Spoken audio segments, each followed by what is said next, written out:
Okay. Susan Ale, har du noget at sige til det spørgsmål? And the third and fourth question, actually that is the same. One from our dear sister, one from our brother. That is regarding the YouTube material on blasphemy. This is more or less same question. Yeah? I think that was a question for me over there. He was questioning you. Fine. So he will give the answer. I am answering that question. So I have clearly mentioned this, that if you ask what was my role in formulating this blasphemy law, I have never been the President of Pakistan. I have never been the Prime Minister there. And the day the regime of Zia-ul Haq, when he formulated this law, I was never member of his cabinet, never a minister, and I was not member of his parliament. And he never consulted me. What happened? I want to explain the whole thing to remove the misunderstanding and the whole problem here. Case was registered in the Federal Sharia Court, that was a federal court, by somebody, some individual. It may be, I think he was some senior lawyer of Supreme Court of Pakistan. He registered a case regarding this law of blasphemy. That court summoned me. I was jurisconsult of that court. And I have been jurisconsult, means advisor, to Supreme Court of Pakistan or certain legal and constitutional and juristic matters. As jurisconsult or advisor to the Supreme Court or advisor to the Federal Sharia Court summoned me and asked me to give my arguments. So whole case was being taken as a whole. What would be the procedural law regarding this blasphemy, and what would be the main quantum of punishment? What we say the procedural law, and other one it's substantive law. It was being taken as a whole. But this is the substantive law, crime, definition and punishment. And how should be it exercised? What would be the method of administration of the whole thing, and procedure and structure of the law? I gave my arguments for 3 days. 18 hours I gave my arguments. Those arguments were never made public. When I finished my arguments, some other scholars also appeared. So we have difference of opinions on this matter. But when I finished my arguments, after that the new date was fixed for next hearing. Before the new date arrived of the Federal Sharia Court, I am giving you the actual history of the law, and if you just inquire, you won't find a bit of difference in the real facts. So before the new date of hearing arrived, General Zia-ul Haq, the then President of Pakistan, stopped the court. He was a dictator. He stopped the court from further hearing the case and further getting arguments. So the court was stopped there and then, and he summoned the case from the court to his own cabinet and parliament. So I was disconnected at that point. Case was not decided. Court was never allowed to pass any judgment. If the court was allowed to pass the judgment, the situation would have been different, as well as the structure and administrative and procedural law of the case of the law is concerned. But General Zia-ul Haq stopped the court and banned the proceedings, and he took the case in his own hands as the president, martial law administrator, and after a couple of months, he issued the law, declared the law as an act of parliament. He made the law an act of parliament, and this law was passed by the then parliament, nominated by General Zia-ul Haq, where I was never a member. Then I was never consulted on this particular law, never, ever, up till today. So this was the whole story. I was giving a big contribution that what should be this aspect of law should be, what should be its procedure, implementation, its administration, and its procedural matter. But since court was not allowed to take the whole case as a whole, and General Zia-ul Haq passed this act and made the law of the country, and up till today I had reservations about this law, its procedural aspect, its administrative aspect, the way this law is being used is unfair. I have disagreement, categorical disagreement. The way it is being used, the way this law is being exploited, and sometimes this law is being used against minorities or against the weaker classes of the country. So I disagree with it, but this was passed by the parliament and I was never consulted in that. I appeared just in the court. I gave my argument, this was my contribution if court was allowed to reach up till the level of judgment. But that was stopped and whole matter was changed and he took in his own hands. And now regarding your other comment, the death punishment like no. So when we come on this aspect, I want comment on it. I am a believer. This law of blasphemy originally was revealed on Moses. This is primarily a biblical law, and it is not originally a Quranic law and not only Islamic law. This was originally a biblical law. It was revealed on Moses.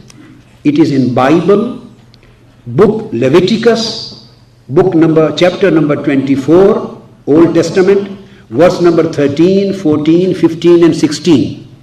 It says, and the Lord spake unto Moses, saying, that blasphemeth, he that blasphemeth the name of the Lord, he shall surely be put to death. I am quoting the words of Bible without any comments. And all the congregation shall certainly stone him. Then the same law was revealed in verse number 16 in Leviticus Old Testament Bible. He says, anyone who blasphemes the name of Lord must be put to death. And again he says that Israelites did as the Lord commanded Moses and they stoned him. So first of all, this became a biblical law revealed on Moses, and it is still today, it is in Bible. I have quoted the reference. Then the time of Holy Jesus Christ arrived. Holy Jesus Christ was a fountain of mercy and fountain of forgiveness, but he maintained the same law. He did not repeal it. And it is maintained in Matthew, Mark and Luke, chapter 12, verse number 31-32, Mark chapter 3, verse number 29, Luke chapter 12, verse number 10. And he says, whoever commits blasphemy will never be forgiven, neither in this world nor in the world to come. Same law was maintained by Jesus Christ, and the same was maintained by Prophet Muhammad in Quran.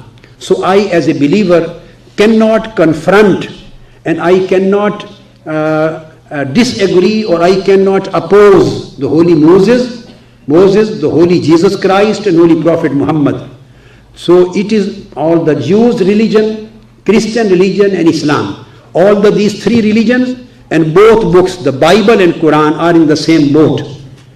Three religions and the both books have the same concept. So I won't comment on it negatively as a believer.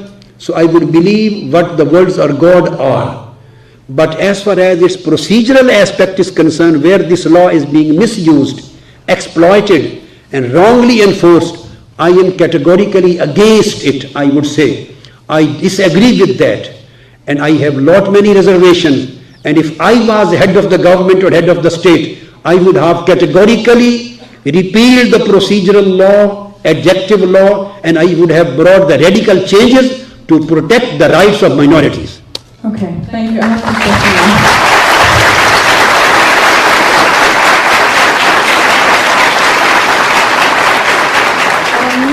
question. Last question was that I didn't get an answer to the question about you said on the YouTube. I have given the answer. Yeah. What I said, I repeat it. I said, I don't deny from anything what I said. I don't back out from my words. I am a man of word. I said, before paying attention to my statement, please pay attention to the statement of Moses. Please pay attention to the statement of Jesus Christ. Please read the Bible, Old Testament, and read the Matthew, read the Mark, read the Luke, and read Leviticus and the whole of Bible before you come to comment on I said just what Moses said, what Holy Jesus Christ said and Prophet Muhammad said. Since I am a believer, I said, I agree, I endorse what I said. But my point is that I, being a believer, I cannot oppose Holy Moses and I cannot oppose Holy Christ, Jesus Christ. I am a follower. If I were an atheist, there is an open choice. If somebody is secular, he is an atheist, he does not believe in Bible or Quran, or he does not believe in any religion, or he says, I don't believe in what Moses said, I don't believe in Bible, then it is an open choice for him. He can deny anything what he wants and he would be free. And I will not confront him too. I will respect his own democratic opinion because I am a Democrat. He can disagree and he can oppose it. Since I am a believer, so I can't oppose Moses and Holy Christ and Prophet, and I can't oppose the Bible and Quran. Both are saying the same words. This is my point of view. The only area left where I can comment, where I can disagree, where I can create my reservations is the procedural aspect of the law. And I have already cleared it that I have total disagreement with the procedure and the way this law is being implemented and this law is being used. I am in favor of the way where minorities' rights and the other weaker people's rights are totally protected and law is totally banned to be misused. Okay.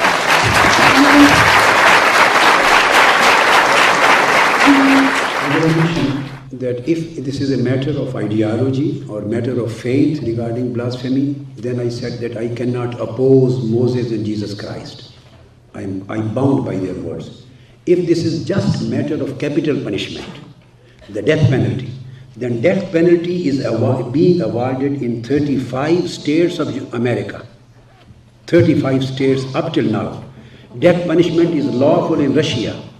Death penalty is lawful in India, in Israel, in Japan, in South Korea, in Thailand, in Vietnam, and in China. And even since 1976 to present year, 1,400 death penalties have been executed and awarded in America up till now. Even this present year, 2012, 46 people were given death punishment and it was executed. When we come to this aspect, then we should be equal to all nations.